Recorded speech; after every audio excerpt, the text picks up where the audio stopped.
परमपूजनीय सद्गुरुनाथ श्री काका महाराजांचे नवसंजीवक प्रबोधन सातत्याने ऐकण्यासाठी मंथन चॅनलला सबस्क्राईब करा आणि नवीन व्हिडिओच्या नोटिफिकेशनसाठी बेल आयकॉन क्लिक करा. जय साईराम. अथ श्री साई सच्चरित अध्याय 7. श्री गणेशाय नमः. श्री सरस्वत्यै नमः. श्री गुरुभ्यो नमः. श्री कुलदेवतायै नमः. श्री सीतारामचंद्राभ्यां नमः. श्री सद्गुरु साईनाथाय नमः. आता पूर्वकथेची संगती स्मरणपूर्वक आणू चित्ती, देऊळाच्या जीर्णोद्धारार्थी कैसी प्रीती बाबांसी, परोपकारार्थ कैसे श्रमत, कैसे निजभक्ता सांभाळीत, कैसा निजांगे देह झिजवीत, दुःखे ही सोशीत भक्तांची. समाधी समवेत खंडयोग, धोती पोती इत्यादी प्रयोग, कदा करपद शिरवियोग, कदा संयोग पूर्ववत. हिंदू म्हणता दिसते यवन, यवन म्हणता हिंदू सुलक्षण, ऐसा हा अवतार विलक्षण, कोण विचक्षण वर्णील. जात हिंदू की मुसलमान, थांगन लागता अणुप्रमाण, उभय वर्गा समसमान, जयांचे वर्तन सर्वदा. रामनवमी हिंदूंचा सण, करवी तसे स्वये आपण, सभामंडपी पाळणा बांधवून, कथा कीर्तन करवीत. चौकात सन्मुख लागे पाळणा, करवून घेतली रामकीर्तना, तेची रात्री संदल मिरवणा, अनुज्ञायवना ही देत. जमवून जमतील चितुके यवन, समारंभे संदल मिरवण, उभय उत्सव समसमान, घेत करवून आनंदेत. येता रामनवमीचा उत्सव दिवस, कुस्त्या लावण्याची हौस, घोडे तोडे पगड्या बक्षीस, अतिउल्हास द्यावया. सण गोकुळ अष्टमी आला, करवून घेती गोपाळ काला, तैसीच ईद येता यवनाला, निजामाला अटकना. एकदा आला मोहरमचा सण, आले मशिदीस काही यवन, म्हणती एक ताजा बनवून, करू मिरवण ग्रामात. आज्ञे सरसा ताजा झाला, 4 दिवस ठेवू ही तिथला, 5वे दिवशी खाली काढिला, नाही मनाला सुखदुःख.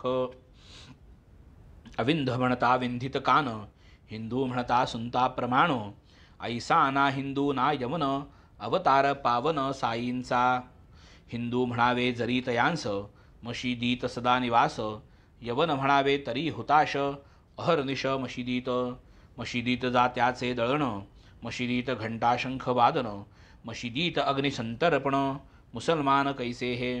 मशिदीत सदैव भजन, मशिदीत अन्न संतर्पण, मशिदीत अर्घ्यपाद्य पूजन, मुसलमान कैसे हे. म्हणावी जरी म्लेंछ जाती, ब्राह्मणोत्तम पूजन करीती, अग्निहोत्री लोटांगणी येती, त्यागुनी स्फिती सोवळ्यांची. ऐसे जनविस्मित चित्ती, पाहू येती जे जे प्रचीती, तेही तैसेची आपण वर्तती, मूग गिळती दर्शने.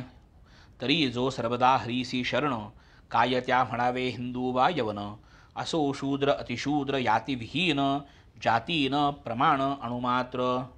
नाही जयासी देहाभिमान, असो हिंदू वा मुसलमान, सकल वर्णा समसमान, तया भिन्नपण जातीचे.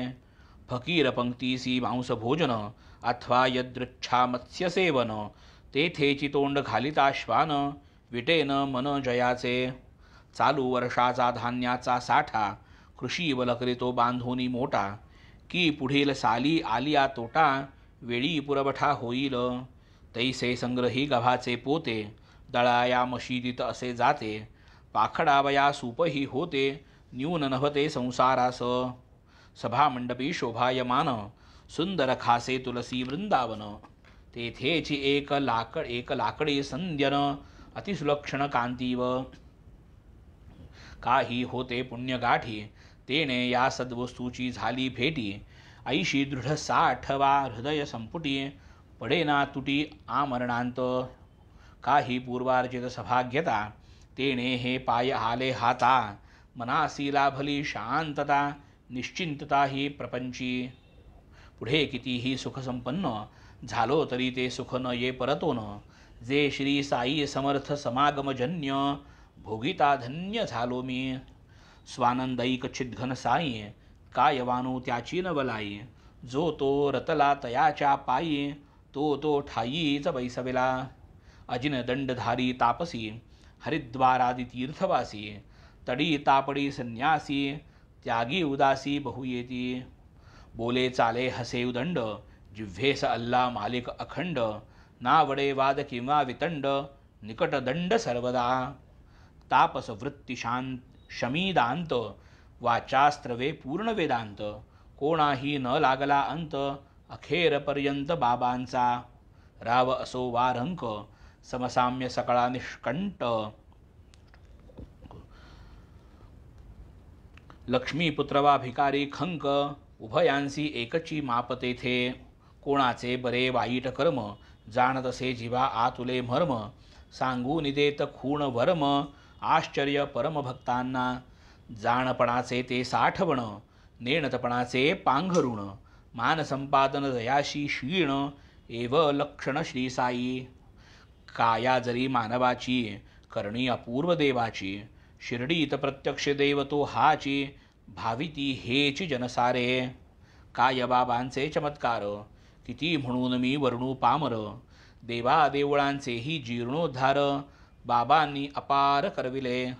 शिर्डीत तात्या पाटीला हाती शनी गणपती शंकर पार्वती ग्रामदेवी आणि मारुती यांचीही सुस्थिती लाविली. लोकांपासून दक्षिणामिषे घेत असत बाबाजे पैसे. काही धर्मार्थ वाटीत जैसे काही तैसेची ते देतो. कोणासी रोज रुपये 30 कोणासी 10-15-50 ऐसे मन मानेल तयास वाटीत उल्हास वृत्तीने. हा तो सर्वधर्माचा पैसा घेणारा सही पूर्ण भरवसा. विनियोगही व्हावा तैसा हीच मनीषा बाबांची. असो कित्येक दर्शने पुष्ट कित्येक झाले दुष्टांचे सुष्ट. कित्येकांचे गेले कुष्ट पावले अभीष्ट किती एक. न घालिता अंजन पालारस कितीक अंध झाले डोळस. आले पाय कितीक पंगूस केवळ पायास लागता. महिमा तयांचा निवार कोणा न लागे तयांचा पार. यात्रा येऊ लागली अपार अपरंपार चौबाजू. धुनी निकटतेची स्थानी मलमूत्राते विसर्जूनी. कधी पारोसे कधी स्नानी नित्य ध्यानी निरतजे.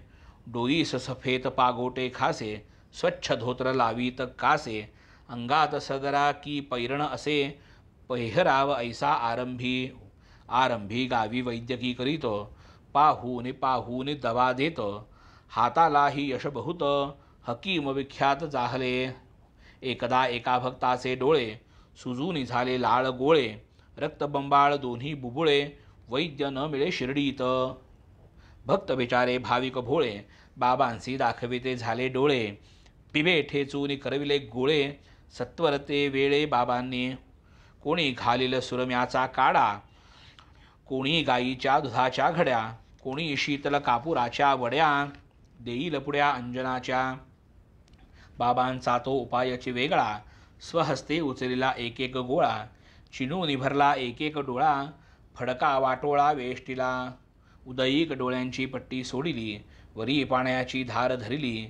सूज होती ती सर्व निवळली बुबुळे जाहली निर्मळ. डोळ्या सारिखा नाजूक भाग नाही बिब्याची झाली आग. बिब्याने दबडला नेत्र रोग ऐसे अनेक अनुभव. धोती पोती तया अवगत नकळत एकांत स्थळी जात. स्नान करिता आतडी ओकीत धुवून डोकीत वाळावया. मशिदी होऊन जितुका आड तितुकेची पुढे वडाचे झाड. तया ही पलीकडे एक आड 2 दिवसा आड जात ते. भर दुपारी प्रखर ऊन कोणी न तेथे ऐसे पाहून. स्वये आळातुनी पाणी काढून मुखमार्जन करीत. असो ऐशिया एका प्रसंगी बैसले असता स्नाना लागी. आतडी काढून लागवेगी धुवू ते जागी लागले. आज मारिता तिची आतडी बाह्याभ्यंतर करुनी उघडी. धुवून घातली घडीवर घडी निर्मळ चोखडी करीतात. तैशीच आपुली आतडी काढून आतून बाहेर स्वच्छ धुवून पसरली जांबाचे झाडावरून आश्चर्यजनी बहु केले. ज्यांची ही स्थिती डोळा देखिली त्यातील काही हयात मंडळी आहेत अजून शिर्डीत उरली. म्हणती वल्ली तो अपूर्व. कधी लावीत खंडयोग, करीत हस्तपादादी विलग, ऐसे मशिदीत जागो जाग, अवयव अलग ते पडत. देह जैसा खंड विखंड, देखावा तो भयंकर प्रचंड, पाहू धावत लोक उदंड, बाबा अखंड त्या दिसती. पाहुनी एकदा ऐसा प्रकार, पाहणारा घाबरला फार, कोणा दुष्टे बाबांस ठार, केले अत्याचार हा. मशिदीत ठिकठिकाणी, अवयव दिसती चारही कोणी, रात्र माध्यान्ह जवळीन कोणी, चिंतामनी उद्भवली. जावे कोणासी सांगावयाला, होईल उलट टांगावयाला, ऐसा विचार पडला तयाला, जाऊनी बैसला बाहेर. असेल साईंचा योग काही, हे तो तयाच्या स्वप्नीही नाही, पाहोनी छिन्न भिन्न ताही, भीती हृदयी धडकली. कोणासी तरी कळवावा प्रकार, मनात त्याचे येई फार, परी मीच ठरेन गुन्हेगार, प्रथम खबर देणारा.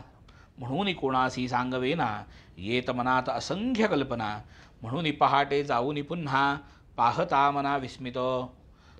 अदृश्य पूर्वील सर्व प्रकार, बाबा कुशल स्थानी स्थिर, हे स्वप्न नाही ना ऐसा विचार, येऊन पाहणारा साश्चर्य. हे योग हे धोती पोती, बाळपणापासून आचरती, कोणा न कळे ती अगम्य गती, योगस्थिती तयांची. दिडकीस नाही कोणाच्या शिबले, गुणाने प्रख्याती ते पावले, गरीब दुबळ्यांचा आरोग्य दिधले, हकीम गाजले ते प्रांती. हकीम हा तो केवळ परार्था, अति उदास जो निजस्वार्था, साधावया परकी यार्था, असह्यानर्था साहतसे. ये अर्थीची अभिनवकथा, निवेदितो मी श्रुतियांकरिता, विदित होईल बाबांची व्यापकता, तैशीच दयार्द्रता तयांची.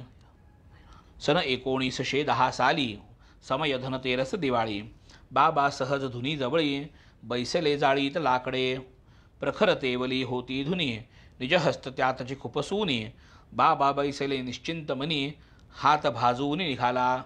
माधव नामे तयांचा सेवक, लक्ष गेले तयाचे साहजिक, देशपांडेही होते नजीक, तेही तात्कालिक धावले.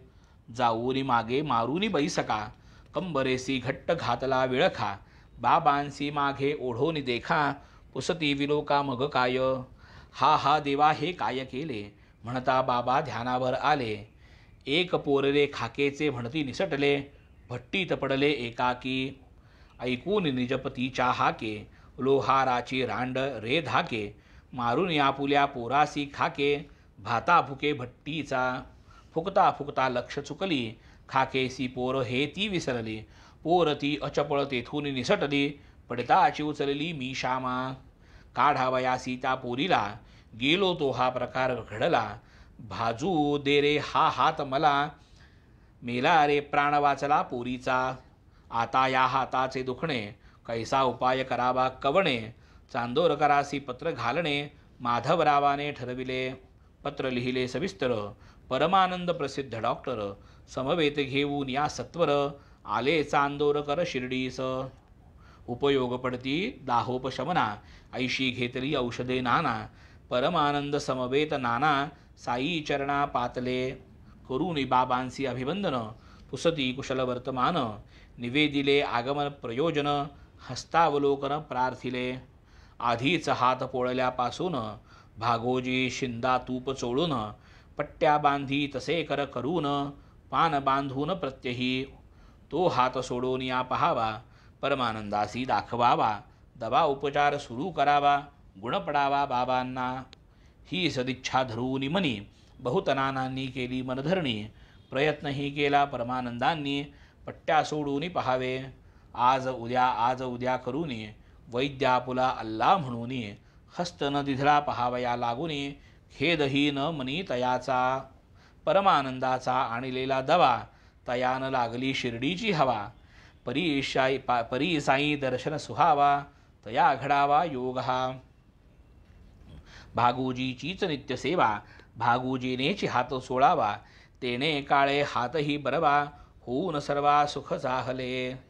ऐसा जरी हात बरा झाला, नकळे बाबांसी येई काय दुकळा, ती प्रातःकाळची येता वेळा, पट्ट्यांचा सोहळा प्रतिदिनी.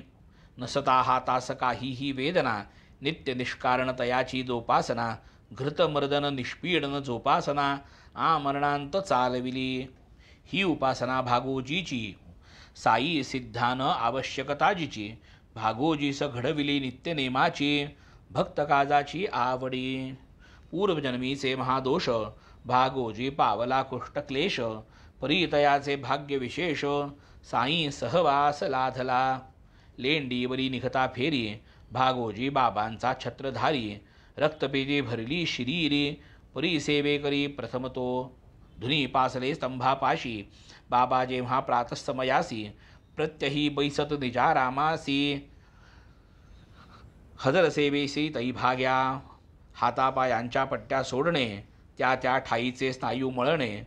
मसळल्या ठाई तूप चोळणे, सेवा करणे भाग्याने. पूर्वजन्मीचा महापापिष्ट, सर्वांगी भरले रक्तकोष्ठ. भागोजी शिंदा महाव्याधिष्ट, परी भक्तवरिष्ठ बाबांचा. रक्तपितीने झडली बोटे, दुर्गंधीने सर्वांग ओखटे. ऐसे जयाचे दुर्भाग्य मोठे, भाग्य चोखटे सेवा सुखे. म्हणून किती म्हणून श्रोत याला, वर्णू बाबांच्या अगाध लीला.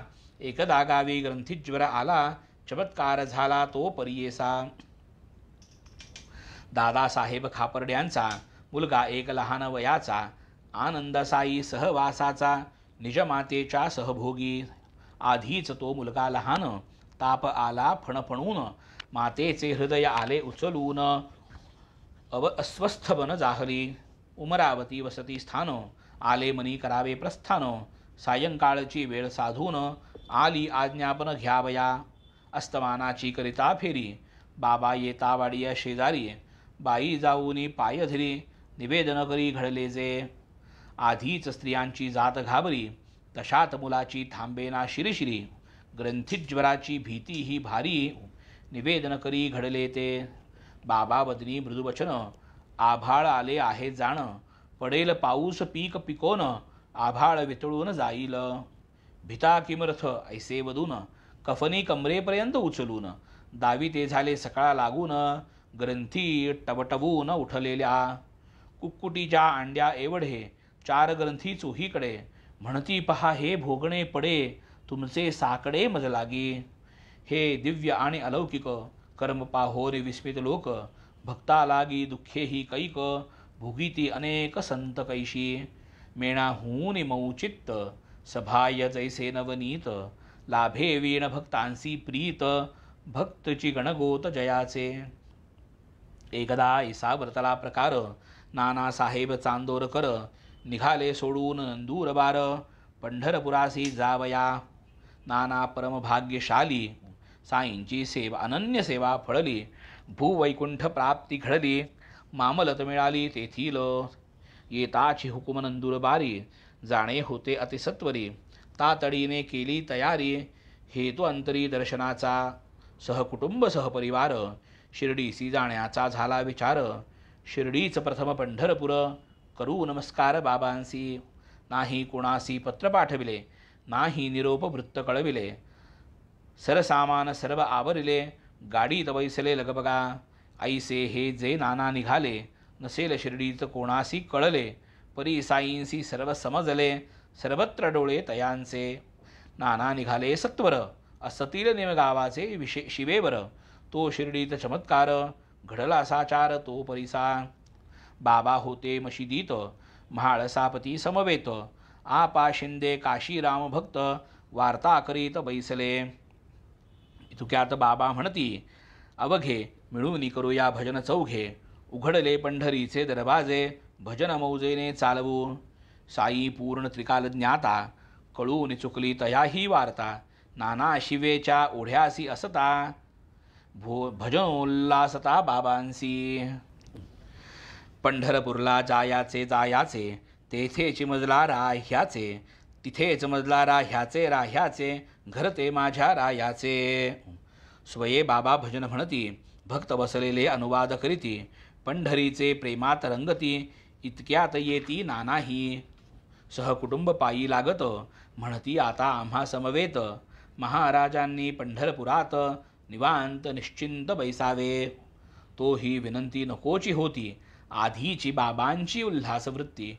पंढरी गमन भजन स्थिती जन निवेदिती तयांसी नानामनी अतिविस्मित लीला पाहून आश्चर्यचकित तया पायी डोई ठेवीत सद्गदित जाहले घेऊन या आशीर्वचन उदी प्रसाद मस्तकी वंदून चांदोर कर पंढरपुरा लागून निरोप घेऊन निघाले ऐशा गोष्टी सांगू जाता होईल ग्रंथ विस्तारता म्हणून आता परदुःख निवृत्तिता विषय आटोपता घेऊ हा संपवू हा अध्याय आता अंत नाही बाबांचे चरिता पुढील अध्यायी अवांतर कथा वदेन स्वहिता लागी मी ही मीपणाची अहंवृत्ती जिरवू जाता जिरेना चित्ती हा मी कोण कळे निश्चित्ती साईची वदतील निजकथा वदतील नरजन्माची महती कथितील निजभैक्ष्य वृत्ती बायजाबाई चीती भक्ती भोजन स्थिती ही आपुली सवे घेऊन म्हाळ सापती तैसेची कोते तात्या गणपती बाबा निजद मशिदी प्रती कैसी एरी ते परिसा पंत हे माड साईंसी शरण म्हणती भक्त पायीची वाहन तयासी साईंची आज्ञा प्रमाण झाले निरूपण येथवरी स्वस्ति श्री संत सज्जन प्रेरिते भक्त हेमाडपंत विरचिते श्री साई समर्थ सच्चरिते विविध कथा निरूपणं नाम सप्तमोऽध्यायः श्री सद्गुरु साईनाथार्पणमस्तु शुभं भवतु शुभमस्तु श्री सद्गुरु काका साई चरणारविंदार्पणमस्तु जय साईराम।